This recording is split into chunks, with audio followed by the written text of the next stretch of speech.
नमस्कार, बहुत स्वागत है आपका स्वदेश न्यूज में। मैं हूं आपके साथ अंशुल शर्मा। आप देख रहे हैं बाइडेन की चेतावनी। यूक्रेन के खिलाफ रूसी हमला बुधवार को 7वें दिन भी जारी है। खार्किव समेत कई प्रमुख शहरों को निशाना बनाया जा रहा है। यहां पर 24 घंटे में हुए हमलों में कम से कम 21 लोग मारे गए हैं और 112 लोग घायल हुए हैं। मीडिया रिपोर्ट्स के मुताबिक यूक्रेन और रूस के बीच बातचीत का दूसरा दौर यानी आज बुधवार को पोलैंड में होगा। हालांकि इसका वक्त नहीं बताया गया है। बातचीत से पहले जेलेंस्की ने कहा कि जब तक यूक्रेन के शहरों पर रूसी हमला जारी रहेगा तब तक शांति की कोई गुजारिश नहीं रहेगी। वहीं यूक्रेन युद्ध के बीच में अमेरिका के राष्ट्रपति जो बाइडेन ने यूएस कांग्रेस को संबोधित किया। संबोधन में बाइडेन ने यूक्रेन पर रूस के हमले की निंदा की और पुतिन को ढुलमुल चेतावनी दी है। उन्होंने कहा कि तानाशाहों को हमेशा से कीमत चुकानी पड़ती है। वहीं अगले ही पल बाइडेन ने साफ कर दिया कि अमेरिकी सेना यूक्रेन की जंग में शामिल नहीं होगी। जो बाइडेन ने यूक्रेन पर रूस के हमले को विश्व शांति के लिए खतरा बताया। यूक्रेन और रूस ने बिना किसी उकसावे के यूक्रेन पर हमला किया है। अमेरिका यूक्रेन के साथ है और पुतिन ने इसे गलत कदम उठाया है। बाइडेन ने कहा कि पुतिन को लगा था कि पश्चिमी देश और नाटो कोई प्रतिक्रिया नहीं देंगे। वो यूरोप को बांटना चाहते थे, लेकिन हम एक साथ हैं और आगे भी साथ रहेंगे। यूक्रेन ने रूस के झूठ का मुकाबला सच्चाई के साथ किया है। हमें रूस के नागरिकों पर गर्व है। अमेरिका की सेना रूस के साथ भिड़ेगी नहीं, लेकिन रूस के मनमानी नहीं करने दी जाएगी। जो बाइडेन के संबोधन की कुछ बड़ी बातें भी थी, वो हम आपको बताने जा रहे हैं, जिसमें रूस की आर्थिक व्यवस्था तबाह है। हम रूस पर आर्थिक प्रतिबंध लगा रहे हैं। यूक्रेन को $100 करोड़ की मदद दी जाएगी। रूस ने दुनिया की नींव हिलाने की कोशिश की है। रूस को इसकी कीमत चुकानी पड़ेगी। ये जंग लोकतंत्र बनाम तानाशाही की है। तानाशाहों को हमेशा से कीमत चुकानी पड़ी है और अब तानाशाहों को उसके लिए एक सजा देनी बेहद जरूरी है। रूसी विमानों के लिए अमेरिका का एयर स्पेस बंद कर दिया गया है। हम नाटो की 1-1 इंच की जमीन की रक्षा करेंगे।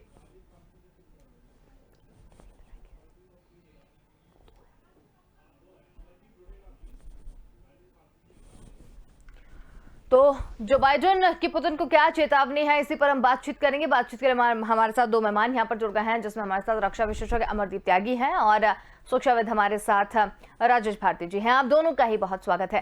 राजेश जी, सबसे पहले आपसे जानना चाहेंगे, अमेरिका को लेकर काफी सारी बातें जो हैं वो देखने को मिल रही हैं कि अमेरिका ने पहले उकसाया और उसके बाद अब पीछे हट गया है। अब एक प्रेस कॉन्फ्रेंस यहाँ पर की जा रही है जिसमें वो रूस को गलत साबित कह रहा है और यूक्रेन को कहीं ना कहीं सही बता रहा है और यूक्रेन को कहीं ना कहीं समर्थन भी दे रहे हैं। तो ये दोहरा चरित्र किस तरीके से देखें इसे?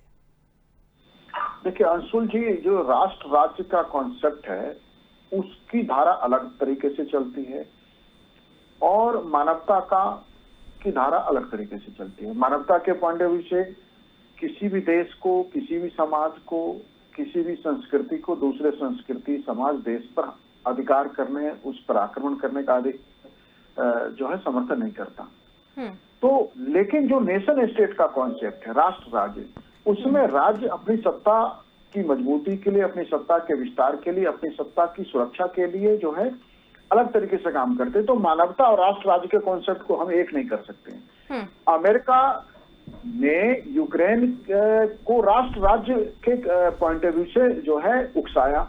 क्या यूक्रेन की सरकार, यूक्रेन के लोग नहीं जानते? ये बात ठीक है कि यूक्रेन 1922 में जो है यूएसएसआर का हिस्सा बना और फिर वो अलग हो गया। अब वो जब नाटो ज्वाइन कर रहा है तो एक सवाल ये सीधा सा है कि यूक्रेन का नाटो क्यों ज्वाइन करना, या लाटविया या लुथानिया ने नाटो क्यों ज्वाइन किया, या नाटो का इतना एक्सपेंशन क्यों हुआ? रूस की सरजमी पे या उसके दरवाजे पे नाटो की सेना की उपस्थिति या नाटो की सुरक्षा तंत्र की उपस्थिति का क्या मतलब है? तो इसका मतलब है कि सीधा सा अर्थ है कि इस सारे चीजों के पीछे अमेरिका और उसके समर्थक देशों का उद्देश्य था रूस की घेराबंदी। इसमें ठीक है कि मानवता के पॉइंट ऑफ व्यू से रूस गलत है, लेकिन यूक्रेन ने नाटो ज्वाइन करना की क्यों सोची? आर्थिक तरक्की के लिए तो नाटो नहीं, नाटो तो एक सुरक्षा तंत्र या एक सुरक्षा कवच है। तो निश्चित रूप से यूक्रेन ने आज वो भावुक पोस्ट वहां के राष्ट्रपति की तरफ से आ रहा है, वहां के मानवता की बहुत सारी त्रासदी की खबरें आ रही है। तो मानवता एक अलग है, मानवता के हिसाब से तो देश में किसी भी देश में सरकारी नहीं होना चाहिए, क्योंकि धर्म और राज्य ये दो मानवता के शोषक हैं।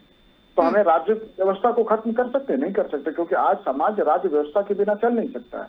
हर समाज को संचालित करने के लिए हम कह सकते हैं कि समाज को कंट्रोल करने के लिए, डायरेक्ट करने के लिए और रेगुलेट करने के लिए एक व्यवस्था चाहिए, जिसको हम नेशन स्टेट सिस्टम कहते हैं। वैसे नेशन अलग चीज है और स्टेट अलग चीज है। अब नेशनलिज्म की भी बात करेंगे तो उसके दृष्टिकोण से एक अलग बात निकल के आ जाएगा, और स्टेटहुड की पॉइंट ऑफ व्यू से देखेंगे तो अलग तरीके से देखना होता है उसको।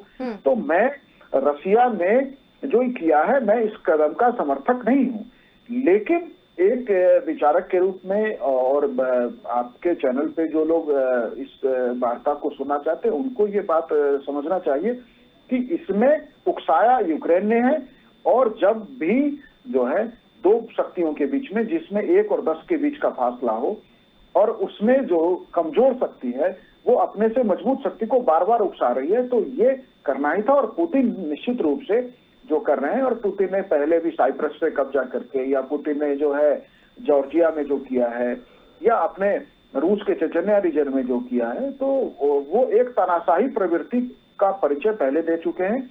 और पुतिन लोकतांत्रिक तरीके से काम नहीं करते हैं, ये बात दुनिया को पता है। तो ये यूक्रेन के सत्ता तंत्र को भी पता होना चाहिए था। और फिर वैसे में पुतिन को उकसाने की कीमत तो चुकानी ही थी, वो कीमत है ये। बिल्कुल। अमरदीप त्यागी जी भी हमारे साथ जुड़े हुए हैं। अमरदीप सर, आप से भी जानना चाहेंगे कि ये जो लगातार युद्ध चल रही है, जो जंग यहाँ पर चल रही है, काफी नुकसान वहां पर देखने को मिल रहा है, आक्रामकता भी देखने को मिल रही है, लेकिन इस जंग के बाद पुतिन आज इतने अलग थलग पड़ चुके हैं कि जितने पहले नहीं थे। आज 27 देश यूक्रेन के साथ है, ये कभी किसी ने सोचा नहीं था। तो ये कैसे हुआ? क्या रूस को इससे भी झटका लगा है? नहीं अंशुल, ये तो होना ही था, बिकॉज जिस तरह अमेरिका ने जो नाटो का जो गठजोड़ बनाया है और जिस तरह की फिलॉसफी को वो प्रोपोगेट कर रहे हैं, उसमें पुतिन को अलग थलग होना ही था। लेकिन पुतिन जो है उस चीज से बॉदर्ड नहीं है। He is not bothered about this कि उसको अलग थलग कर दिया, ही इज ऑल अलोन। वो अपने आप में अकेले लड़ने में काबिल है और वो उसको अंजाम दे रहे हैं। जो अभी राजेश भारती जी कह रहे थे, मैं उनकी बात से 100% सहमत हूँ, क्योंकि ये दो राष्ट्र जो है और ये राष्ट्रवाद जो है, उसके चक्कर में ये मानवता की त्रासदी जो देखने को मिल रही है, मानवता जिसमें पिस रही है।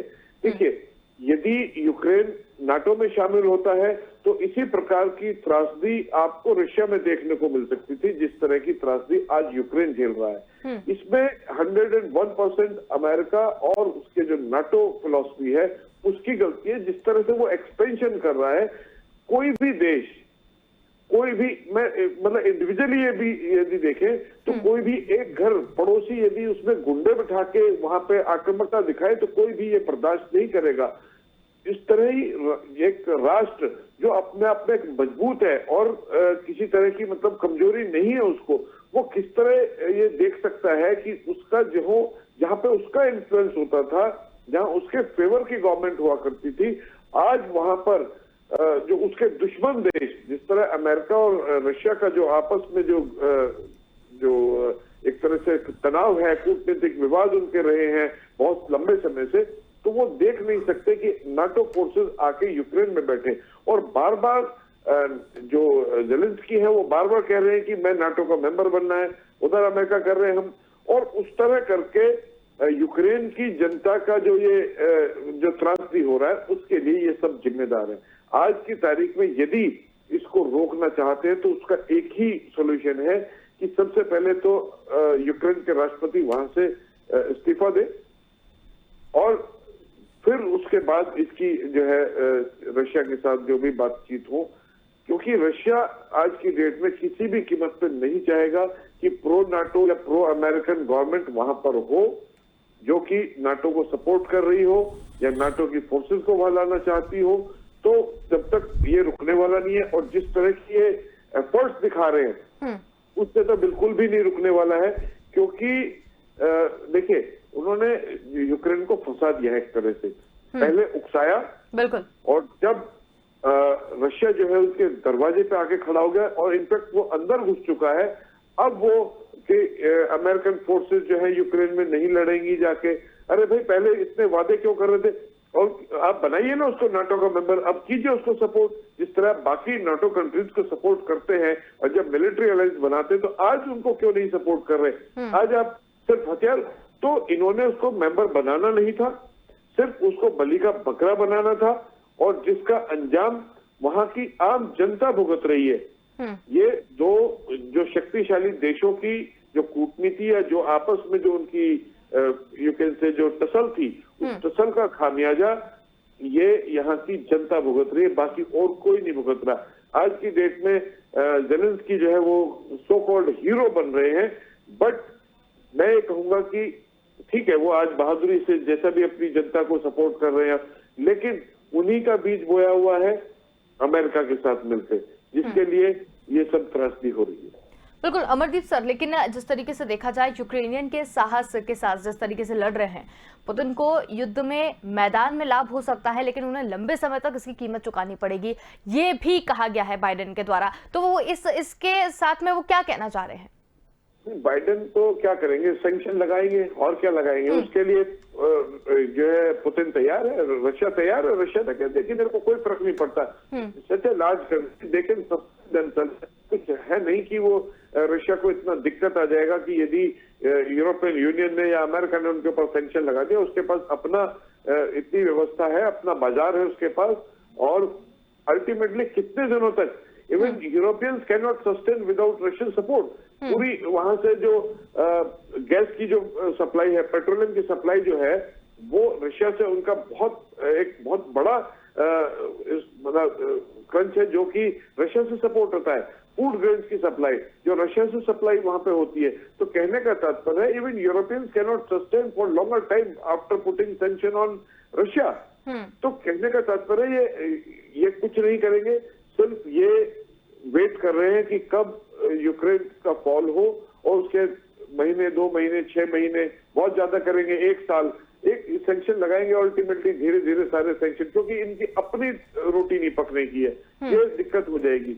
Basically America and NATO countries are villain in this complete जो भी डिस्ट्रक्शन हो रहा है, और रशिया छोड़ेगा नहीं, किसी कीमत पे नहीं छोड़ेगा।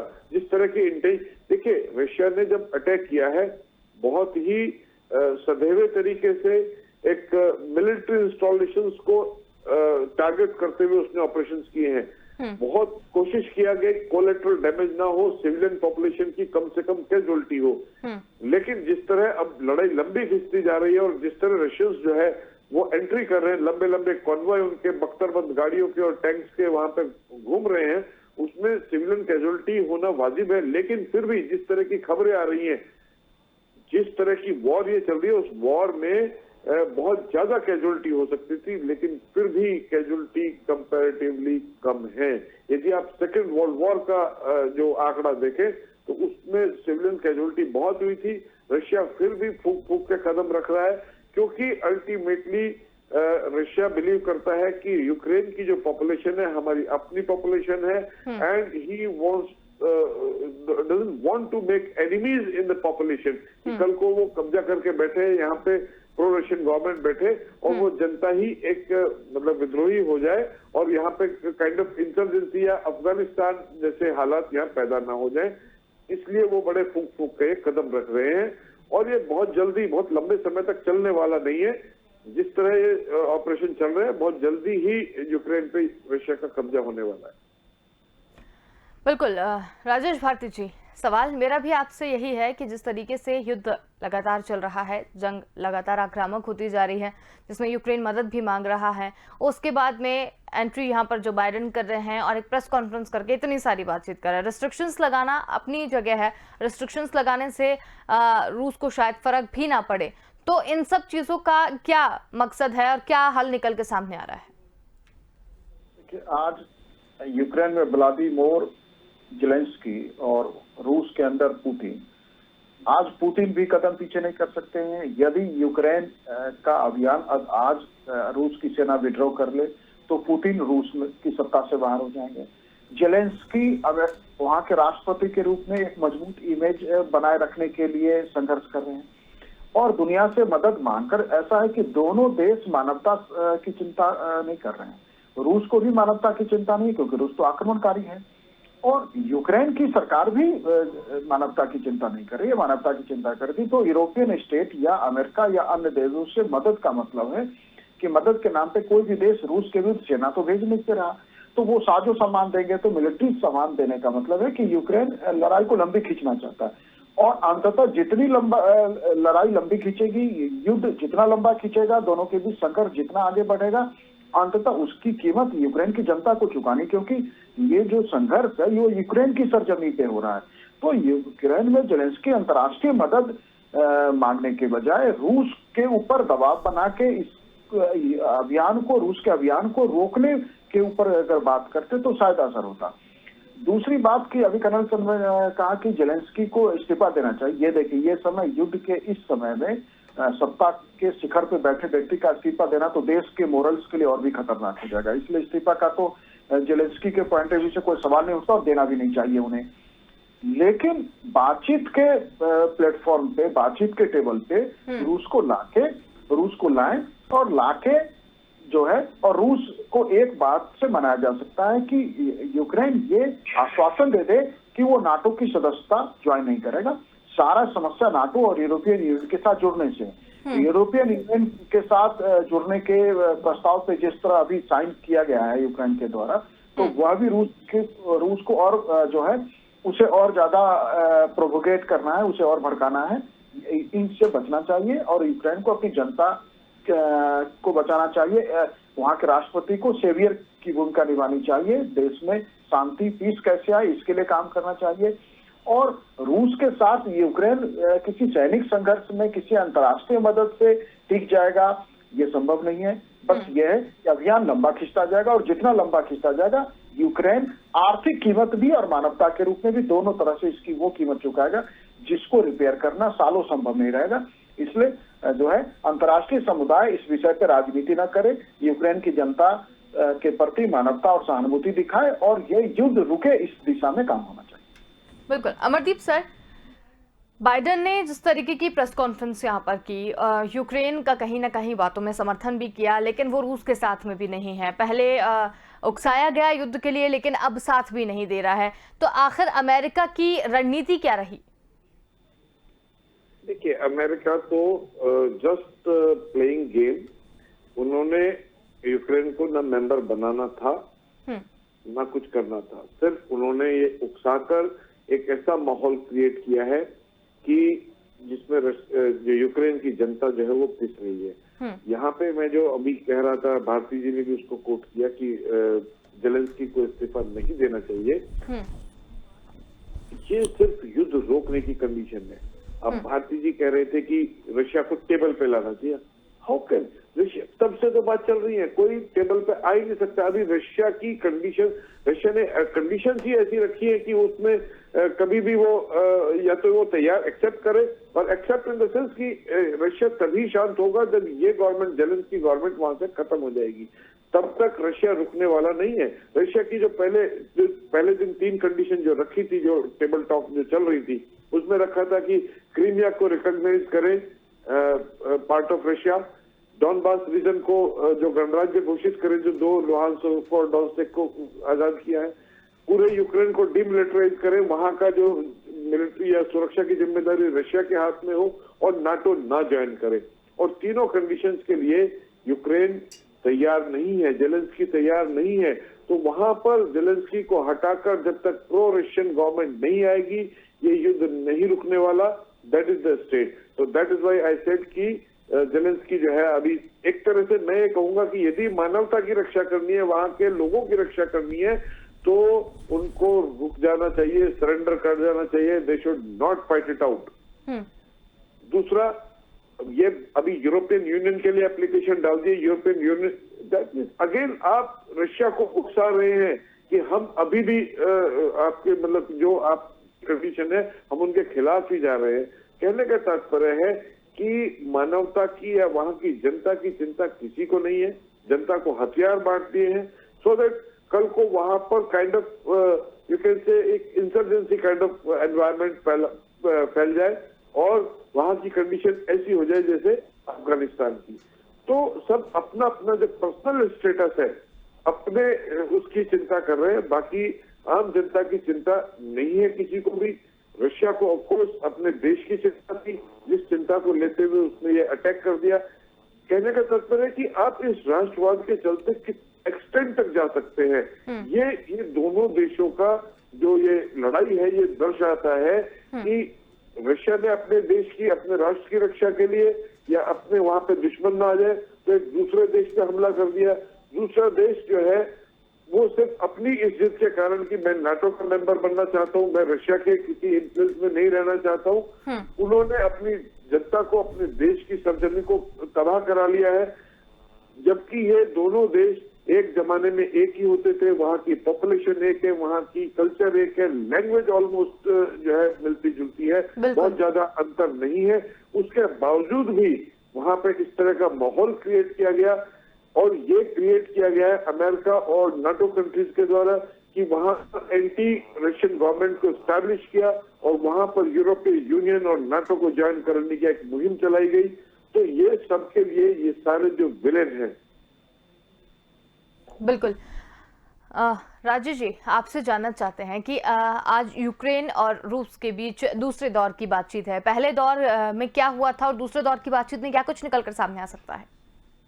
देखिए, पहले दौर में भी बातचीत का मुख्य विषय जो है यही था कि यूक्रेन जो है नाटो से अपनी वो सदस्यता के विचार को छोड़े, यूरोपियन यूनियन को लेके, और जो डोनबास्क रीजन जहां अब रूस ने जिसको मान्यता दे दी है वो यूक्रेन उसे अलग देश के रूप में मान्यता दे। यूक्रेन के लिए डोनबास्क रीजन को यूक्रेन से अलग सत्ता केंद्र के रूप में मान्यता देना संभव नहीं है। तो बातचीत के टेबल पे अभी तो जो आज भी बातचीत हो रही है पोलैंड में, देखिए उस बातचीत का कोई हल नहीं निकल सकता, क्योंकि जिस तरह की भाषा का इस्तेमाल जो अमेरिकन राष्ट्रपति ने पुतिन के लिए किया, पुतिन तानाशाह है, लेकिन अभी युद्ध के मैदान में उसको और भड़काने के बजाय जो है शांति की दिशा में बात होनी चाहिए। लेकिन जिस तरह की भाषा, जिस तरह की लैंग्वेज में अमेरिका की सत्तातंत्र बात कर रही है, उससे पुतिन जो है का तंत्र और ज्यादा दबाव बनाएगा, और ज्यादा यूक्रेन में ऑफेंसिव होगा। तो अभी तो मुझे जो है कोई बातचीत का हल निकलता नहीं दिखता, और बातचीत कई राउंड चलने के बाद भी जब तक यूक्रेन का सत्तातंत्र ये बात नहीं समझेगा कि वो वेस्ट के भाषा में बात करने के बजाय वो ये समझे कि रूस उसका एक पड़ोसी है, और अंततः इस मुद्दे को दोनों को आपस में हल करना है। वेस्ट के विचार से देखना बंद करे, वेस्ट के देशों से अलग सोचे यूक्रेन, और अपनी मानवता, अपने देश के लोगों के हितों में सोचते हुए रूस के साथ बात करे तो शायद कोई हल हो सकता है। लेकिन जिस डोनबास्क रीजन को रूस ने मान्यता दे दी है उसे यूक्रेन के द्वारा छोड़ना ये भी एक बहुत आसान कदम नहीं होगा, क्योंकि वैसी स्थिति में यूक्रेन का सत्तातंत्र कैसे अपनी जनता को सेटिस्फाइड कर देगा, तो बहुत ही उलझ गया मामला, और अभी तो जो है बातचीत से इसका हल नहीं दिखता मुझे। बिल्कुल। अमरदीप सर, आप कितने सहमत हैं? मैं राजेश भारती जी से, क्योंकि बातचीत से खत्म नहीं होने वाला जब तक रशियन फोर्सेस जो है पूरे इस पे सत्ता पर, यूक्रेन पर कब्जा नहीं कर लेंगे, उसके अलावा ये अब रुकने वाला नहीं है। क्योंकि जेलेंस्की झुकने वाला नहीं है, रशिया रुकने वाला नहीं है, तो अल्टीमेटली जेलेंस्की कितने दिनों तक सस्टेन करेगा ये देखने वाली बात है। दैट्स इट, कि रशिया कब तक अपने आप को इस कंट्रोल में रखेगी, पूरी ताकत का इस्तेमाल ना करे, और वो धीरे धीरे करके इसको खत्म ही कर देगा। या फिर एक और तरीका है रशिया के पास कि वो कोई बड़ा धमाका करे और इसको सीधे कैप्चर कर ले, या अपनी कमांडो फोर्स ले जाकर सीधे जेलेंस्की को पकड़े और वहां की गवर्नमेंट पे काबिज हो जाए, और जैसे ही वो कब्जा होगा फिर अल्टीमेटली जो है उनके सोल्जर्स को भी सरेंडर करना पड़ेगा, क्योंकि वो भी बहुत लंबे समय तक सस्टेन नहीं कर सकते, उनके पास भी लिमिटेड रिसोर्सेज है। तो अब मुझे नहीं लगता कि ये किसी बातचीत से सोल्यूशन होगा। बातचीत से सोल्यूशन होगा कि जो है यूक्रेन की गवर्नमेंट ने सरेंडर कर दिया इन फ्रंट ऑफ रशिया, उसी से सॉल्व हो सकता दिखाई दे रहा है। बिल्कुल, बहुत ही अच्छी ये चर्चा रही। आप दोनों ने समय निकालकर हमारे साथ इस पूरी चर्चा में शामिल हुए, इसके लिए बहुत धन्यवाद। तो हम यहाँ पर आज बातचीत कर रहे थे यूक्रेन के खिलाफ रूसी हमले में जो 7वें दिन भी जारी है। खार्किव समेत कई प्रमुख शहरों को इसमें निशाना बनाया जा रहा है। यहाँ पर 24 घंटे में हमलों को कम से कम 21 लोग इसमें मारे गए हैं और 212 लोग घायल हुए हैं। लेकिन एक सवाल यहाँ पर यह निकलकर सामने आता है कि बाइडेन ने एक चेतावनी यहाँ पर जारी की है, जिसमें रूस को कहीं ना कहीं धमकाते हुए नजर आ रहे हैं और साफ तौर पर ये कह रहे हैं कि अगर ये युद्ध नहीं रुका या यूक्रेन के साथ बातचीत नहीं की गई सही तरीके से तो कई तरह के प्रतिबंध यहाँ पर लगाए जाएंगे। लेकिन एक गौर करने वाली बात यह है कि रूस अपने आप में एक सक्षम देश रहा है, हमेशा से उसने अपना सब कुछ अच्छा यहाँ पर किया है, चाहे वेपन्स हो, आर्थिक चीजें रही हो या व्यवसाय रहा हो। अब उसको किसी चीज की जब जरूरत नहीं है तो प्रतिबंधों का कितना असर पड़ेगा और बाइडेन क्या करना चाहते हैं, बाइडेन की क्या रणनीति है, ये फिलहाल देखने वाली बात होगी। फिलहाल के लिए इतना ही। देखते रहिए स्वदेश न्यूज, क्योंकि सबसे पहले देश।